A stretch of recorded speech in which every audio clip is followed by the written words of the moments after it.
kind of reminds me a lot of the Trump rallies, and I've covered probably over 100 Trump rallies, but Charlie Kirk really has the charisma and the drive that makes me think he's a young Donald Trump in the making. I mean, when you look at how Turning Point as an organization has just grown, I mean, Charlie Kirk, I want to say, is in his late 20s right now. Like, he's still so young and has this multi-million-dollar organization that's going out, that's drawing young people across all sorts of campuses. I mean, today we're at the University of Wisconsin-Milwaukee, but all across the country from campus to campus, he's doing something nobody else is doing, and that's reaching the youth. That's reaching the next generation of leaders and visionaries that are going to shape the future of our country. I mean, there's a booth right over here to my left where you can actually register to vote.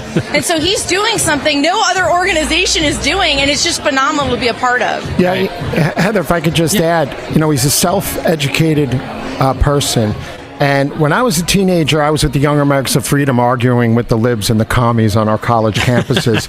And, and this is like Turning Point has taken that to an exponential level. They're on 1,500 campuses or so. And they've been in Arkansas, Alabama, Berkeley. I think they were at Cal Fullerton. He's been all over the country with this, right? With packed houses.